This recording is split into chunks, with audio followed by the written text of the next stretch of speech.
nos estemos familiarizando con el trastorno del espectro autista. Primero tenemos que ver el abordaje del diagnóstico del trastorno del espectro autista. Lo he puesto en definición, cuáles son sus criterios clínicos, sus herramientas de tamizaje o búsqueda, herramientas diagnósticas, comorbilidades y tratamientos. Primero tenemos que empezar, ¿qué es el neurodesarrollo? Es un proceso de crecimiento, maduración, organización del sistema nervioso central. Los trastornos del espectro autista es un trastorno del neurodesarrollo. El DSM-5 cataloga 6 trastornos del neurodesarrollo. Entre ellos tenemos trastornos del espectro autista, tenemos trastornos específicos del aprendizaje, trastornos de déficit de atención con hiperactividad y compulsividad, trastornos de la coordinación motora, trastornos del espectro autista. Entonces, son 6 trastornos del neurodesarrollo. Todos los trastornos del neurodesarrollo inician en la infancia. Encontramos déficits de áreas específicas o limitaciones globales de forma muy inicial en aspectos neurocognitivos, dificultades, limitaciones en lo personal, social, académico o el funcionamiento ocupacional. Estas condiciones afectan a los niños y esto se ve reflejado hasta la edad adulta. Bueno, hablemos un poquito qué es el trastorno ¿qué es el trastorno del espectro autista? Es un trastorno del neurodesarrollo, ¿sí? El primer diagnóstico del trastorno del espectro autista se hizo en el año 43. En 1943, el primer niño diagnosticado con autismo se llamaba Donald Gray Tripler.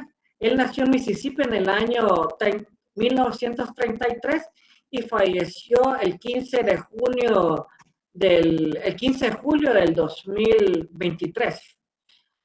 La primera vez lo llevaron a consulta con el psiquiatra Dr. Canders.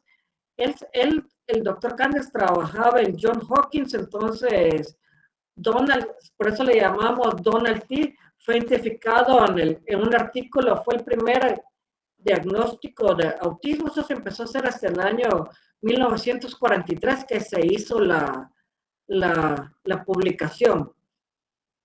¿Cómo vamos a hacer el diagnóstico del espectro autista?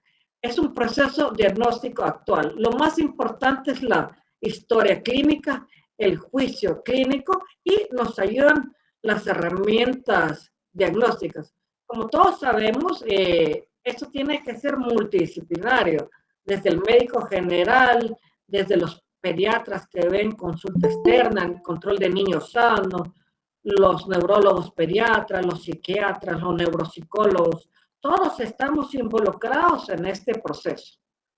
A nivel del mundo, se estima de que actualmente hay un niño por cada 56. Eso es lo más reciente. Siempre la prevalencia es más frecuente en el hombre que en la mujer. Normalmente la relación va 4 hombres, 1 mujer.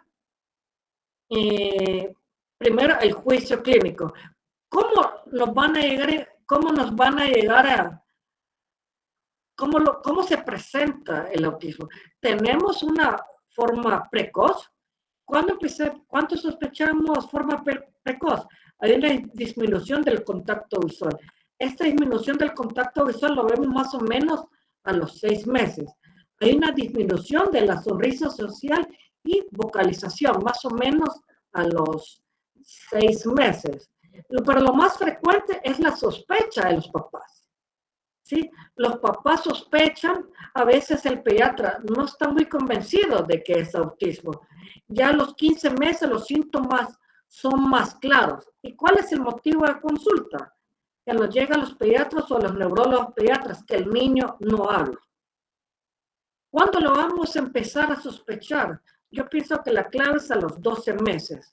Un niño que se le llama por su nombre y no voltea a ver, no responde, podemos sospechar de que tiene autismo. La respuesta al nombre normalmente empieza a los 6 meses, máximo a los 9 meses, pero yo siento que ya a los 12 meses ya el niño tiene que estar claro su nombre. Un niño de 12 meses debe entender 3 palabras. ¿Quién es el niño? ¿Quién es mamá? ¿Quién es papá? ¿Sí? Esa es la clave a los niños de 12 meses. A los 18 meses, un niño debe entender más o menos 20 a 30 palabras. Y a los 2 años, yo sé que los pediatras siempre preguntamos cuántas palabras dice el niño, que diga entre 50 a 200 palabras. Pero también lo importante es cuántas palabras entiende un niño. Un niño a los 2 años debe entender 50 palabras. Y ahí empezamos a ver a los 2 años que empieza a tener conductas repetitivas.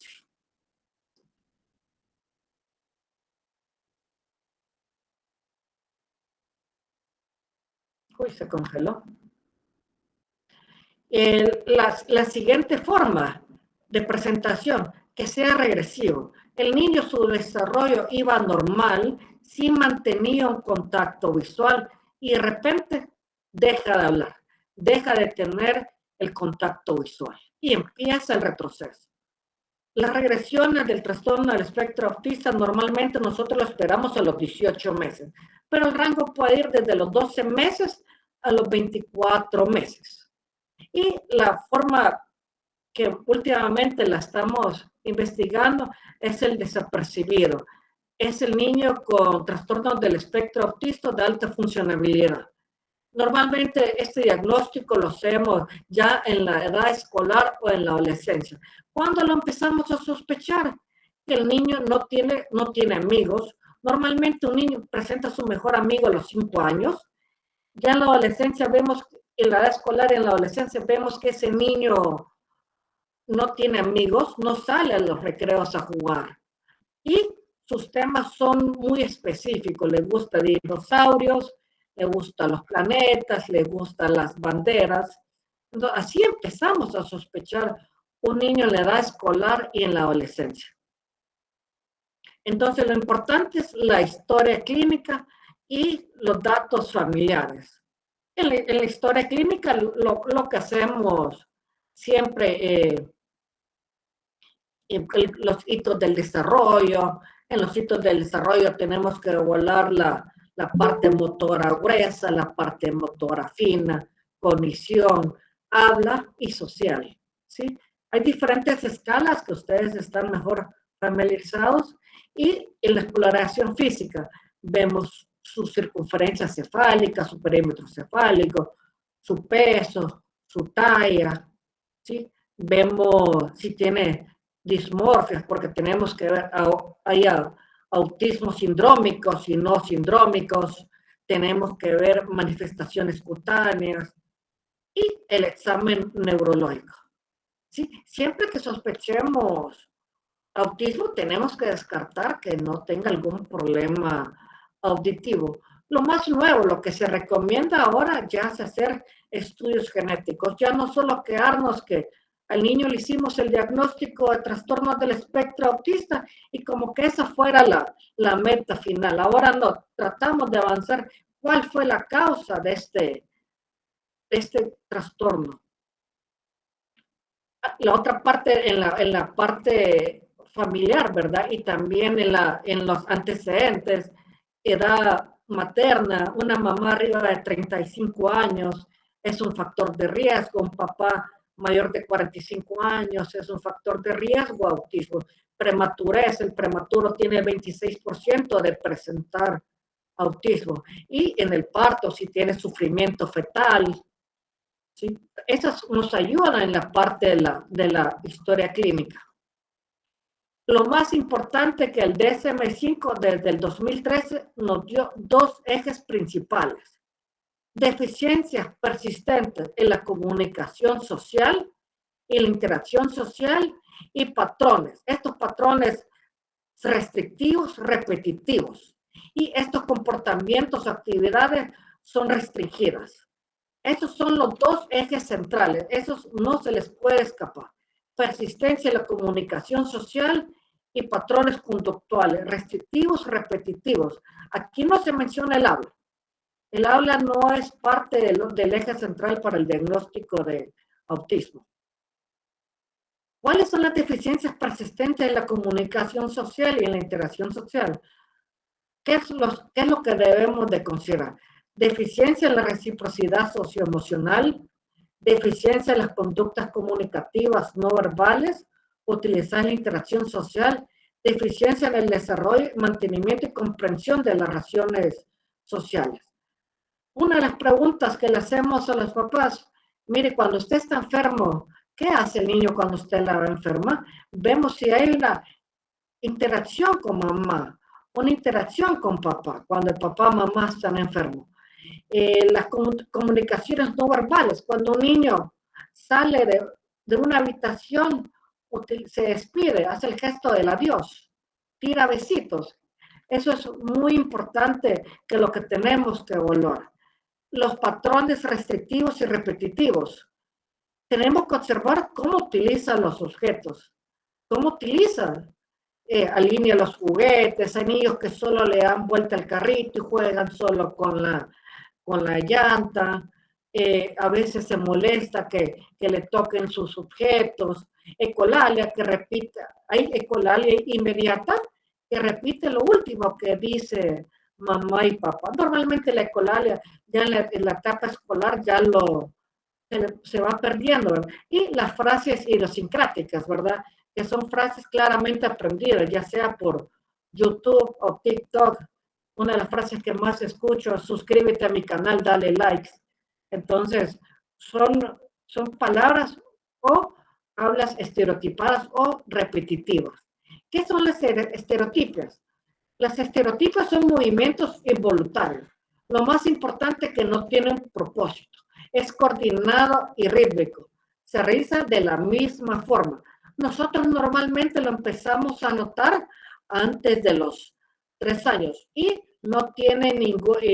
las funciones son dependiendo de cada niño, ¿verdad? Hay niños que tienen estereotipas motoras, que tienen el aleteo cuando sienten una emoción o cuando están estresados. Hay niños que corren en círculos, ¿sí? Hay diferentes tipos de estereotipias. Lo más frecuentes tenemos aleteo de brazos, correr en círculos, movimientos de las manos y los dedos. Esos movimientos de la mano tienen que ser en la línea media, en el campo visual. A veces hacen saltitos, a veces tienen expresiones faciales. En la parte de los patrones restrictivos o repetitivos, es una insistencia en la monotonía, excesiva inflexibilidad en la rutina o patrones ritualizados de comportamiento verbal y no verbal, ¿sí? Esta inflexibilidad de estos niños, por ejemplo, antes de irse a acostar, alinean sus carritos para poderse dormir, y si ustedes les mueven los carritos, les genera angustia. Niños que se molestan. Con la alimentación hay ciertos sabores que no les gusta, ciertos olores que no les gusta, ciertas telas que no les gusta. Otra parte de estos intereses muy restringidos, a veces tienen apego a objetos inusuales. Hay niños que cuando van al parque agarran piedritas y esas piedritas se las llevan y al llegar a la casa las alinean, ¿sí? Hay niños que andan con una cuchara y la andan moviendo mientras hacen sus actividades. Hay pacientes, tengo niños de que guardan las cajas de pizzas y las van guardando. Parte de los patrones restrictivos y repetitivos tenemos hiper o hiposensibilidad a los estímulos neurosensoriales. Hay niños que cualquier alimento se ponen a olerlo, ¿sí? Hay ciertas texturas, así como el metal, que lo empiezan a tocar para ver cómo suena el metal, ¿sí? Hay ciertas texturas que no les gustan los alimentos. Hay niños que reciben un juguete nuevo, un regalo, lo primero que hacen es olerlo. Continuando con los criterios, los síntomas han de estar presentes en las primeras fases del desarrollo. Los los síntomas causan un deterioro clínicamente significativo en la parte social, laboral y otras partes importantes de la vida. Y lo más importante, estas alteraciones no podemos explicarlas mejor, ya sea por una discapacidad intelectual o por un retraso global del neurodesarrollo.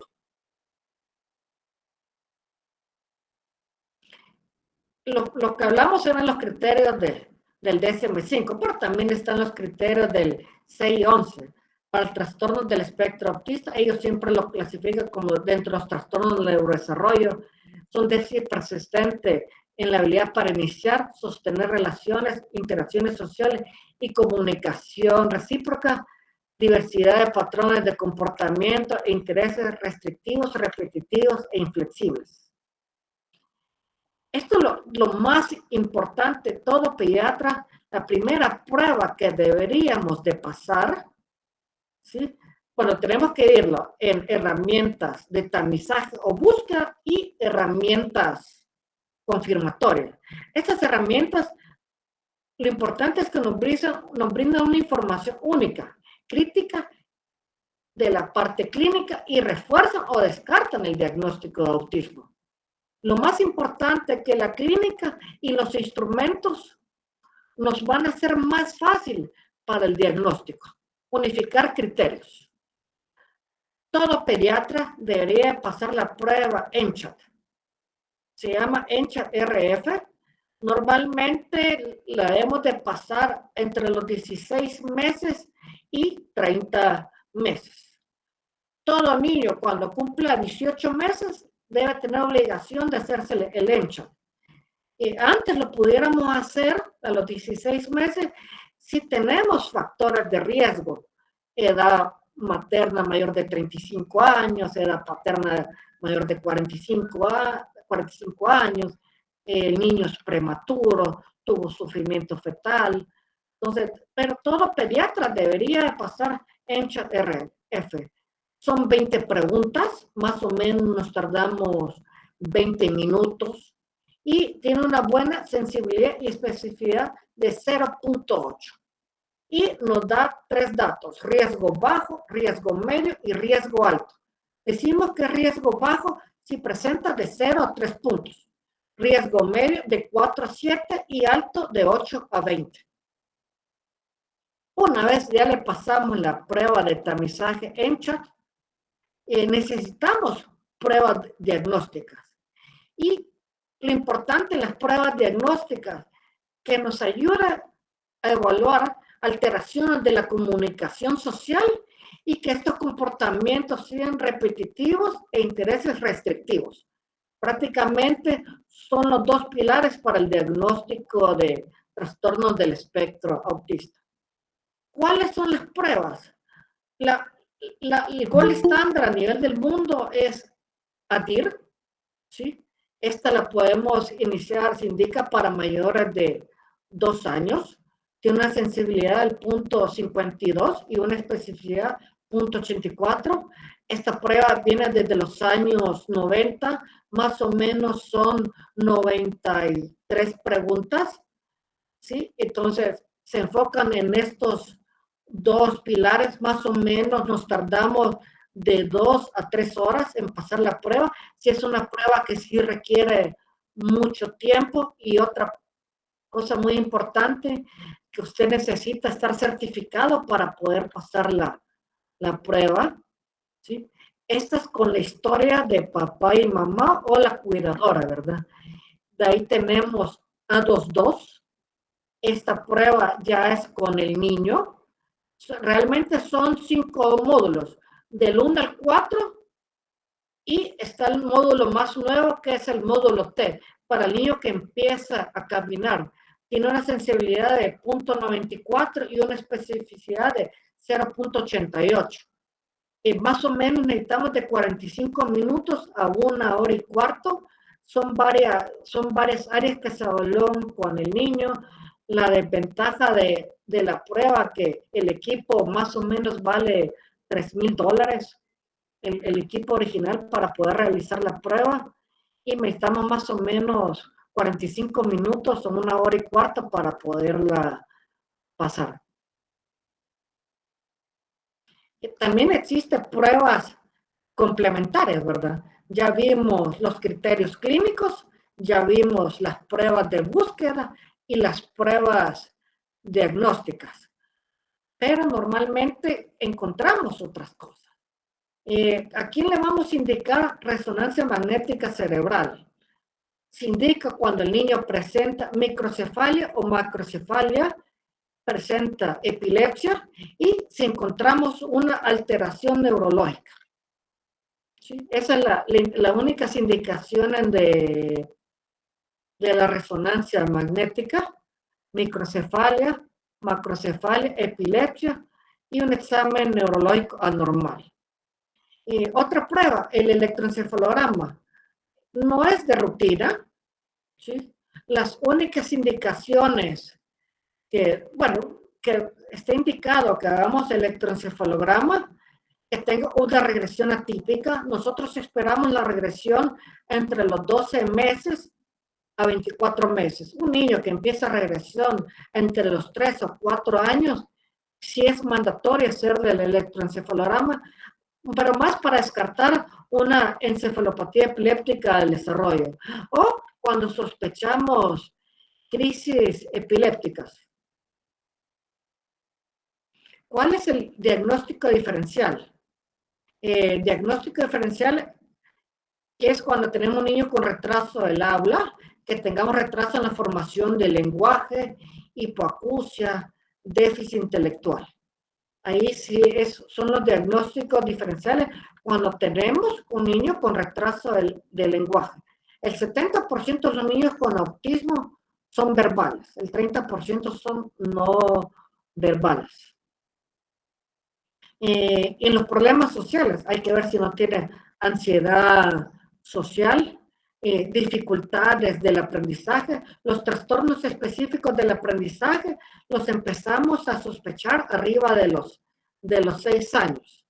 Los más frecuentes primero es lectura, lectoescritura y matemáticas.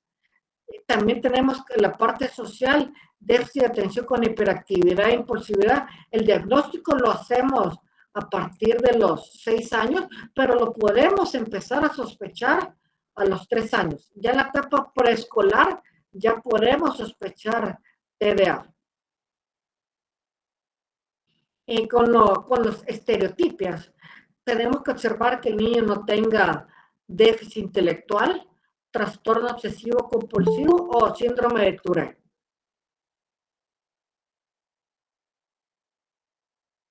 ¿Cuáles son las comorbilidades más frecuentes observadas en trastornos del espectro autista?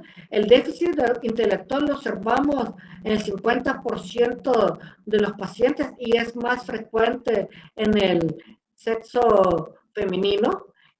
Las epilepsias las observamos en un 20%. ¿Cuáles son los factores de riesgo para epilepsia? Autismo sindrómico, déficit intelectual y sexo femenino. Está el autismo sindrómico y el no sindrómico. El no sindrómico, el 80% es no sindrómico. Y el autismo sindrómico lo observamos en el 20%. Y que tengan características dismórficas, vamos a sospechar el autismo sindrómico. Los niños tienen trastornos de sueño y de los trastornos del sueño el más frecuente es insomnio. También tenemos el 80% de los niños con trastornos del espectro autista tienen trastornos de la coordinación, que es otro trastorno del neurodesarrollo. Eso lo empezamos a sospechar entre los 5 a 6 años. Es el niño que tiene un poquito de retraso motor grueso, motor fino, a veces tienen estereotipias y tienen tics motores. Están los trastornos psiquiátricos, lo más frecuente es trastorno obsesivo compulsivo, ansiedad, y de las comorbilidades más frecuentes es el déficit de atención con hiperactividad impulsiva. El DSM-5 ya lo clasifica como comorbidad, Antes lo veían desde el 2013, ya podemos decir que un chico puede tener trastornos del espectro autista acompañado de déficit de atención con hiperactividad, impulsividad. Dependiendo de la literatura, más o menos anda del 30% al 90%. Es muy importante descartarlo a todo chico porque los síntomas se hacen más notorios. Entre los tratamientos, dependiendo, para eso nos sirve ADR. ADR tiene una parte de comunicación, una parte de lenguaje y una parte conductual. Dependiendo dónde estén los puntajes, así se van a dar los tratamientos. Hay niños que necesitan terapia del habla, hay niños que necesitan terapia ocupacional, hay niños que necesitan terapia neurosensorial, todo dependiendo de las dificultades que tenga cada niño. Entre los tratamientos farmacológicos, siempre hemos escuchado de que los niños con trastornos del espectro autista no necesitan tratamiento. Eso no es tan cierto, todo depende mucho de las comorbilidades. Uno de los que más utilizamos es el metilfenidato. ¿Para qué nos sirve el metilfenidato? Para hiperactividad, para periodos de atención breve, para comportamientos impulsivos. Tenemos varias marcas. Aquí en Guatemala y en El Salvador tenemos Concerta, ¿sí? Tenemos Mediquinet. Lastimosamente el metilfenidato solo viene en cápsulas de liberación prolongada. En niños muy pequeños no es muy recomendable. ¿Sí? Otra opción que tenemos es atomoxetina. Este es de segunda línea para TDA. Los comportamientos metas es para hiperactividad, periodo de atención breve y comportamiento impulsivo. La marca comercial es Estratera. A mí me gusta mucho Estratera porque tenemos dos presentaciones. Hay en tabletas y hay líquidos, ¿sí? Entonces, atomoxetina, si lo tenemos en líquido, viene de 4 miligramos por mililitro. Es una buena opción.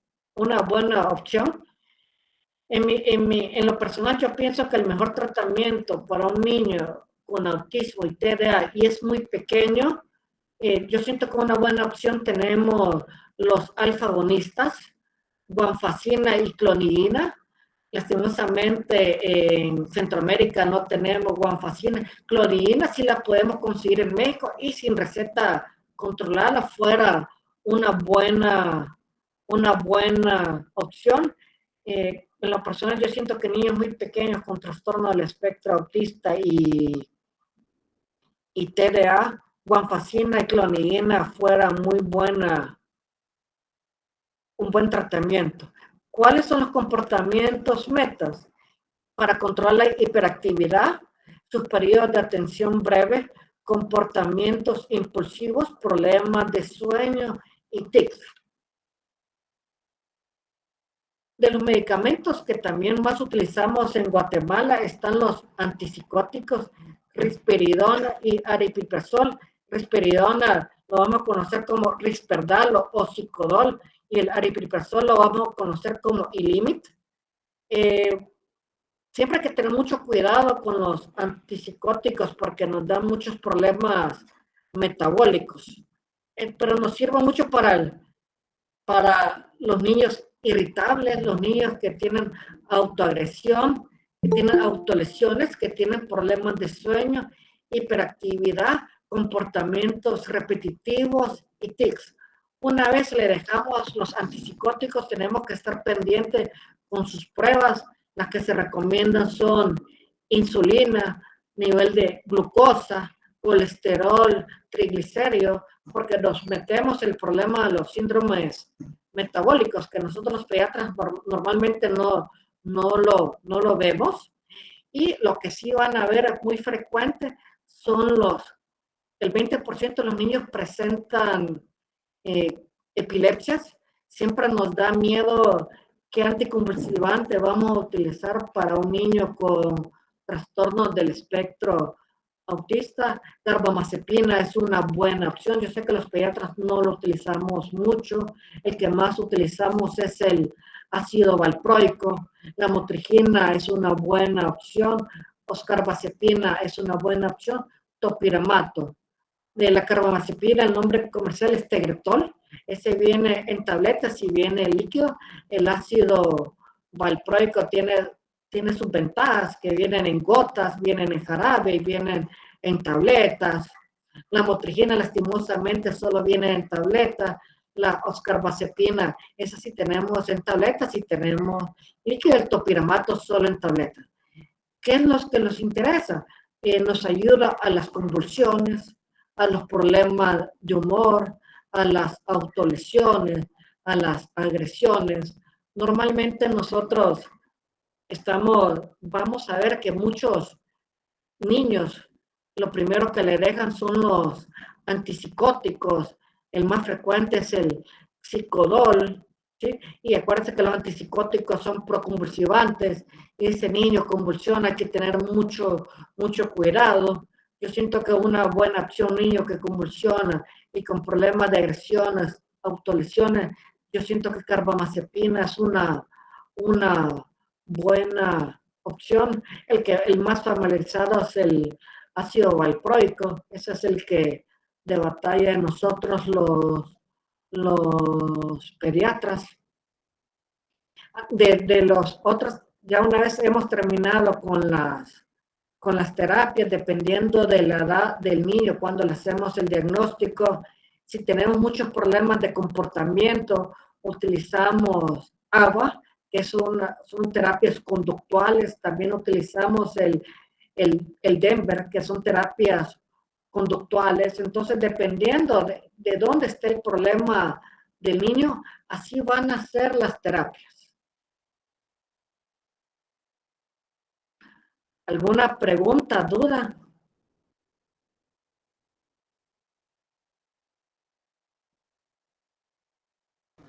Buenas tardes, doctor.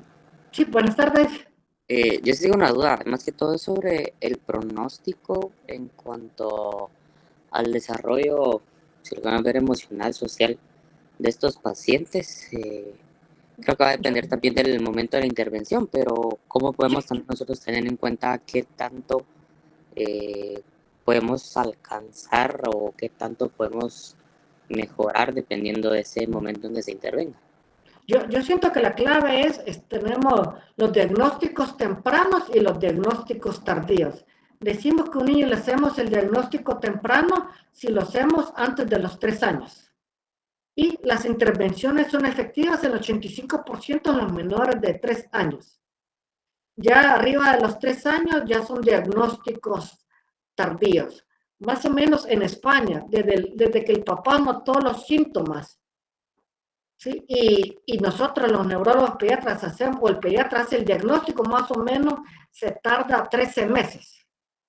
En Estados Unidos, más o menos, tú haces el diagnóstico de autismo a los 4 años. Yo siento que también influye mucho el grado de funcionamiento, ¿sí? Si es nivel 1, nivel 2, nivel 3, dependiendo en qué área esté afectada. Tú sospechas con nivel 2 o 3, si este niño, las manifestaciones clínicas, tú las vistes en los primeros 3 años, ¿sí? El 60% de esos niños con nivel 2 o nivel 3 tienen déficit intelectual. Yo siento que todo depende mucho las intervenciones. Normalmente un chico con nivel 1 normalmente no tiene déficit intelectual, son niños que son muy inteligentes. Las terapias responden muy bien. Y yo siento que dependiendo de cada caso, cuando hacemos el diagnóstico, qué intervención hacemos, eso nos va a favorecer y qué comorbilidades tiene y cómo responde cada paciente. Niños que tú le das muchas terapias y no responden. Entonces yo siento que es de evaluar cada caso, dependiendo del diagnóstico, si es temprano, si es tardío, su nivel de funcionabilidad, sus comorbilidades. Eso va a mejorar su pronóstico. La primera intervención que se debería hacer se llama ESDM5, es el de Denver. Eso lo podemos iniciar a los 18 meses. Yo siento que es de las mejores opciones de intervención. ¿Otra pregunta, duda?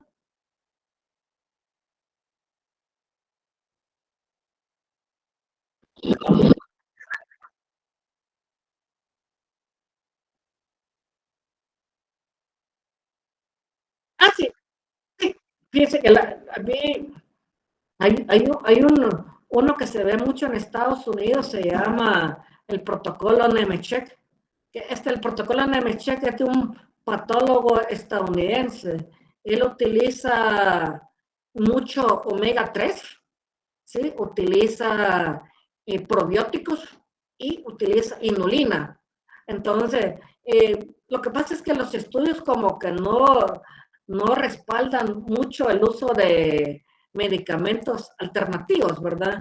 Pero yo siento yo que es una buena opción. Normalmente los papás de que tienen, así como decimos en El Salvador, hermanos lejanos de los salvadoreños que viven en Estados Unidos, ya le preguntan, ¿no? Doctor, ¿usted qué piensa del protocolo Nemetschek?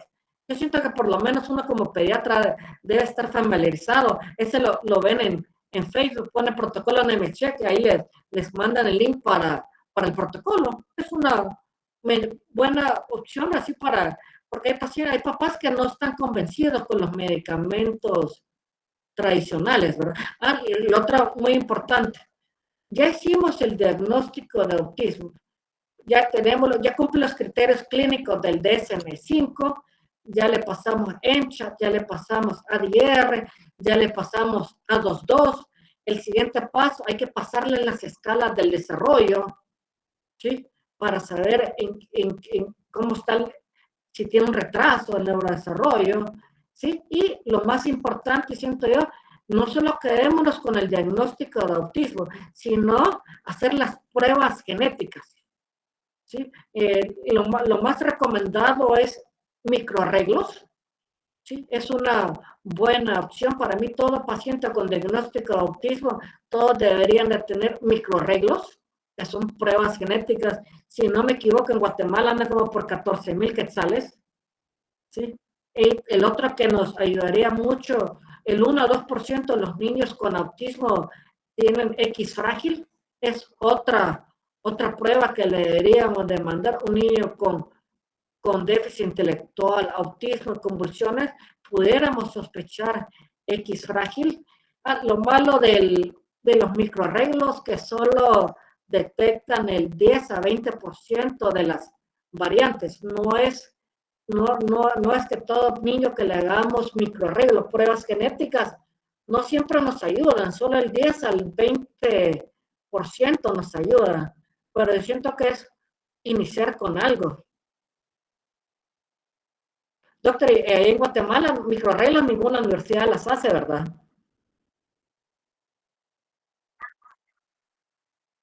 Sí, sería buena opción porque se ha visto que hay más de 500 genes involucrados en el autismo, ¿verdad?